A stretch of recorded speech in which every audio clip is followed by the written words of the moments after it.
বুকের তাজা রক্ত ঢেলে দিয়ে স্বাধীনতার সূর্য উপহার দিয়েছিলেন। এই স্বাধীনতার 53 বছরে মানুষ তার স্বাদ গ্রহণ করতে পারে না, এই কথা বলেন ঠিক কিনা? তাই মানুষ পরিবর্তন চায়। যারা এই শাসন ক্ষমতায় এসেছে তারাই দুর্নীতি আর দুঃশাসনের চ্যাম্পিয়ন অর্জন করেছে, কথা বলেন ঠিক কিনা?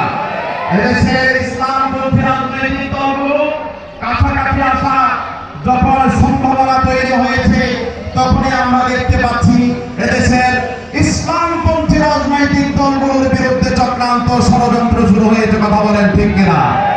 আজকে এখানে সমগ্র রাজনৈতিক দলের নেতৃবৃন্দরা উপস্থিত হয়েছেন। আমরা আগামীর বাংলাদেশ একটি কল্যাণকর, একটি উন্নয়নমুখী, সার্বজনীন একটি বাংলাদেশ প্রতিষ্ঠা করতে চাই।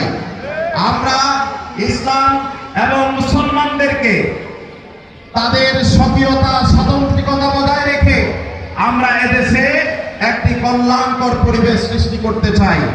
এদেশের মানুষের কাছে আমাদের বিরুদ্ধে একটা নিয়মার ছড়ানো আছে। এদেশের মোল্লা মৌলবীরা শাসন কার্য, সমাজ এবং রাষ্ট্র পরিচালনা করতে পারবে না, কথা বলেন ঠিক কিনা? এমন একটা নিয়মা, এমন একটা প্রপাগান্ডা এদেশের সমাজের মধ্যে ছড়িয়ে দেওয়া আছে।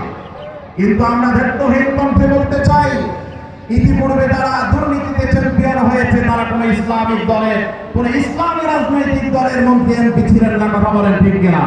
যারা এদেশের লক্ষ কোটি টাকা বিদেশে পাচার করেছে তারা এদেশের কোন ইসলামী রাজনৈতিক দলের নেতৃবৃন্দ ছিল না, মন্ত্রী এমপি ছিল না, কথা বলেন ঠিক কিনা? এদেশের কোন উলামায়ে কেরাম তারা এদেশের টাকা পাচার করে বিদেশে বেগম পাড়া করে নাই, কথা বলেন ঠিক কিনা? এদেশের কোন উলামায়ে কেরামের নেতৃত্বে এদেশের জনগণের ভাত এবং ভোটের অধিকার হরণ করা হয় নাই, কথা বলেন ঠিক কিনা?